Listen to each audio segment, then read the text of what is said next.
Je suis la directrice du programme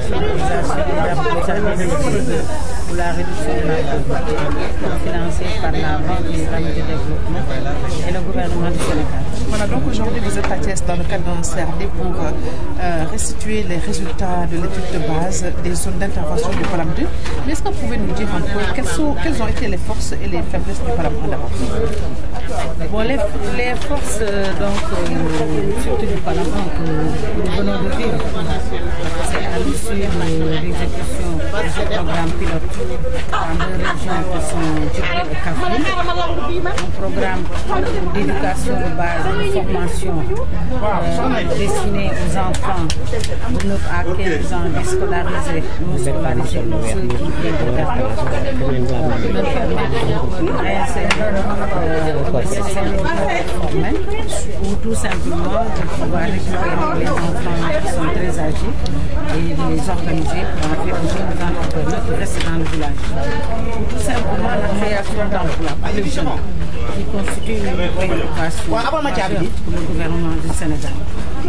Ces jeunes filles ou garçons de ces zones d'intervention, nous donnons une formation qualifiante à travers l'utilisation de l'expertise locale par le biais des artisans locaux que nous avons transformés en maîtres d'apprentissage, des formateurs qui ont bénéficié d'une formation complémentaire par rapport à l'activité, qui ont bénéficié également d'une formation pédagogique, mais qui ont également bénéficié d'un appui en équipement, d'un appui en termes de réaménagement de leur espace de travail.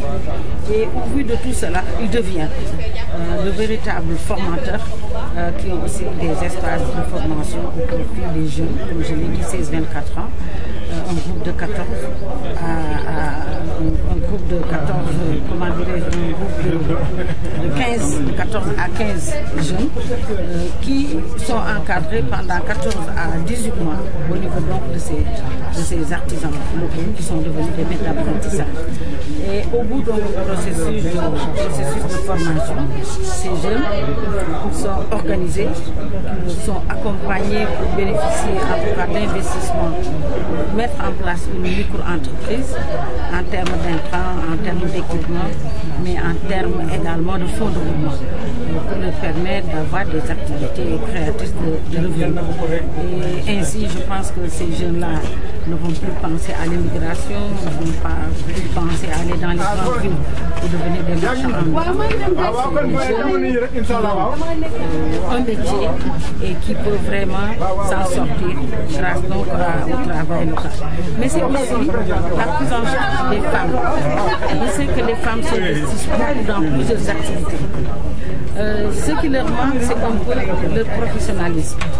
C'est des femmes qui ont bénéficié par-ci, par-là, à l'époque de formation, soit de financement, qui n'étaient pas accompagnées de formation, ou tout simplement accéder à des financements qui n'ont pas été accompagnés d'encadrement. Donc le Palam vient vraiment innover en mettant en exergue 3 éléments fondamentaux. D'abord, le renforcement de compétences par rapport à l'activité qu'elles choisissent. C'est également une alphabétisation qui va même au-delà d'une alphabétisation fonctionnelle, mais une alphabétisation basée sur l'activité ou sur le métier. Et ensuite, il y a un paquet de formations en gestion, en marketing, etc. Tout ce dont on a besoin vraiment pour mener à bon terme une micro-entreprise. Le troisième élément, c'est l'accès à des ressources qui ne se limitent pas à des ressources financières, mais plutôt à des investissements qui permettent aux femmes de pouvoir travailler.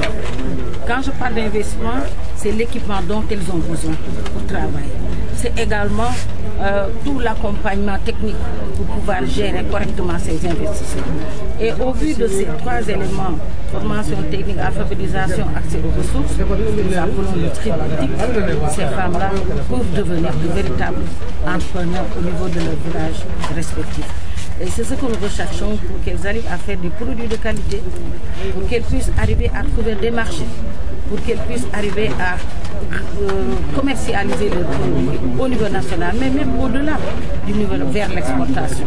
Et nous avons un cas déjà dans le cas du Palam 1, le village d'Adjahal Saloum, qui aujourd'hui les femmes sont en train, je ne dirais pas qu'elles sont devenues de grands entrepreneurs, mais en tout cas, c'est des femmes aujourd'hui qui sont capables de se débrouiller toutes seules et qui sont en train de commercialiser leurs produits vers les États-Unis parce qu'elles sont dans la transformation des céréales. Et c'est la qualité du produit qui leur a valu de trouver ce marché.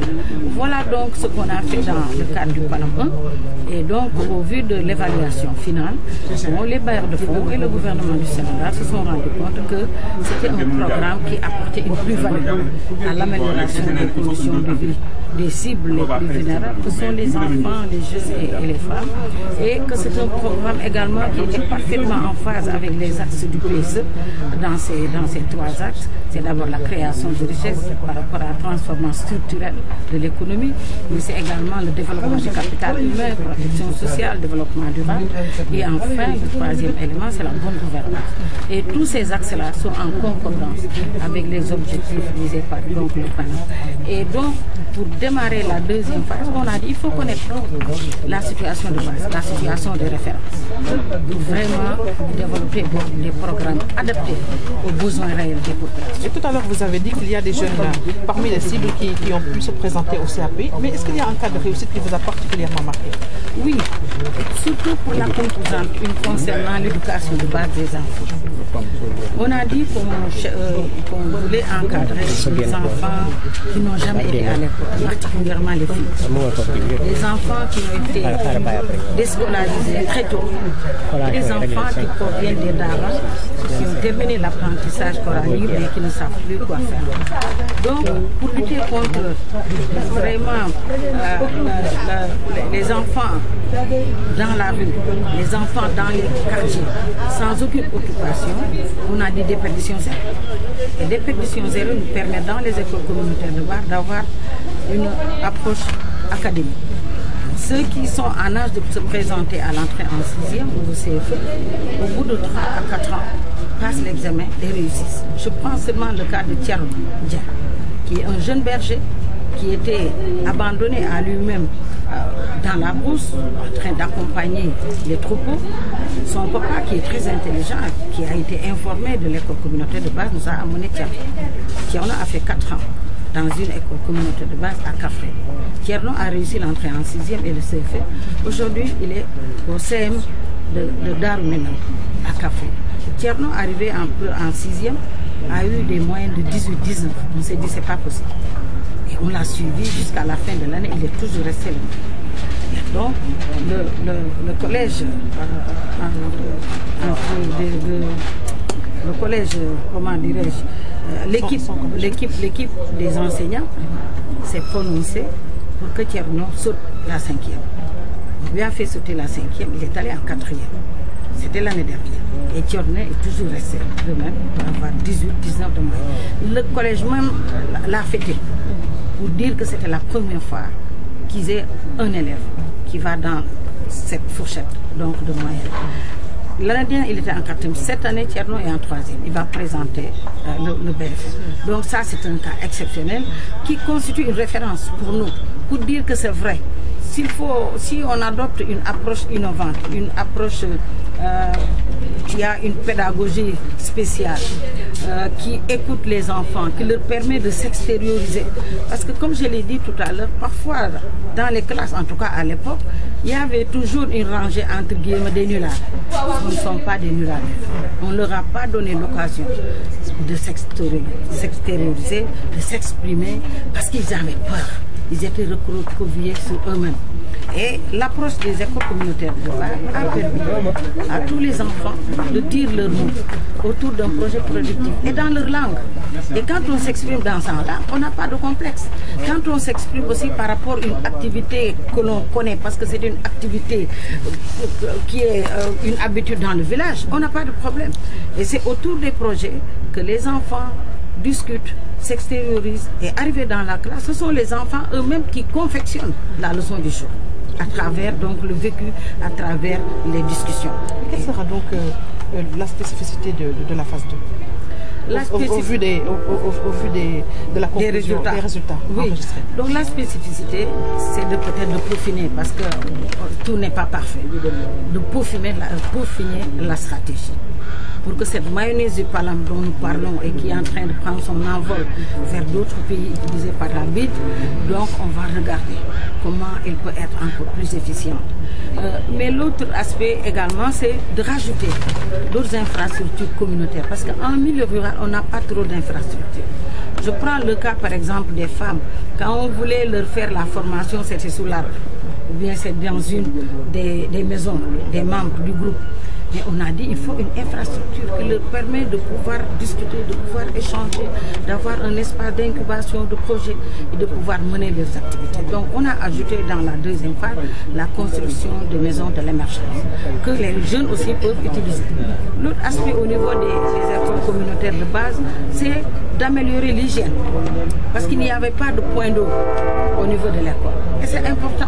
Donc il va y avoir un point d'eau donc au niveau de l'infrastructure d'éducation. Il va y avoir aussi des panneaux solaires pour donner de l'éclairage qui pourrait même permettre aux jeunes d'utiliser également à certaines heures l'école communautaire de base. Nous allons également avoir voilà, donc un certain nombre, en tout cas, d'initiatives pour améliorer donc les qualités de ce que nous étions en train de faire, mais aussi que ça soit des infrastructures pour la communauté, avec la communauté, par la communauté, parce qu'il faut penser à la fin du programme. Le choix de vos zones d'intervention était aussi tant évoqué par les participants.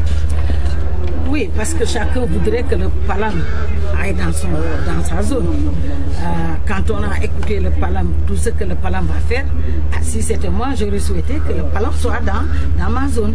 Bon, mais dans toute action, il y a des orientations de départ. On a dit un programme de lutte contre la pauvreté. Et en milieu rural, donc c'est bien précisé. Donc tous ceux qui sont intervenus ont parlé du département de Thiès, dans certaines communes, etc. On est d'accord. Il y a toujours des poches de pauvreté. Dans la plus grande ville du monde, il y a toujours des zones, des poches de pauvreté. Mais on a fait un choix. Bon, maintenant, pour choisir les régions, j'ai dit, il y avait d'abord le niveau de pauvreté, mais il y a également le taux d'analphabétisme, mais également le niveau de scolarisation. Ces trois éléments croisés nous ont permis de choisir les trois régions d'extension que sont Kaolack, Fatick et Thiès. Les cibles qui ont été mises en rade, les enfants de 9-15 ans, surtout les filles. Les filles ont beaucoup été pénalisées parce que très rapidement, on les met dans les travaux domestiques pour aider la maman. Très tôt, on les donne en mariage de façon précoce, etc. Donc, on a dit qu'il faudrait également que cette tranche d'âge 9-15 ans, qu'on puisse leur permettre vraiment d'être insérés dans le processus. Voilà, il y a eu combien d'enfants? Il y a 6 000 et quelques enfants, sur 8 000 qui étaient prévus, qui ont été formés, encadrés. Et certains aujourd'hui, comme je l'ai dit, sont dans les CM. D'autres qui n'ont pas pu passer l'entrée en 6e, mais qui ont toujours l'âge, ont été recasés dans les écoles formelles. Et d'autres qui sont âgés, qui sont en train d'être organisés pour en faire de véritables jeunes entrepreneurs du village. Et pour la phase 2, ils seront combien? Pour la phase 2, ils seront 6 000. Okay. Ils seront 6 000. Okay.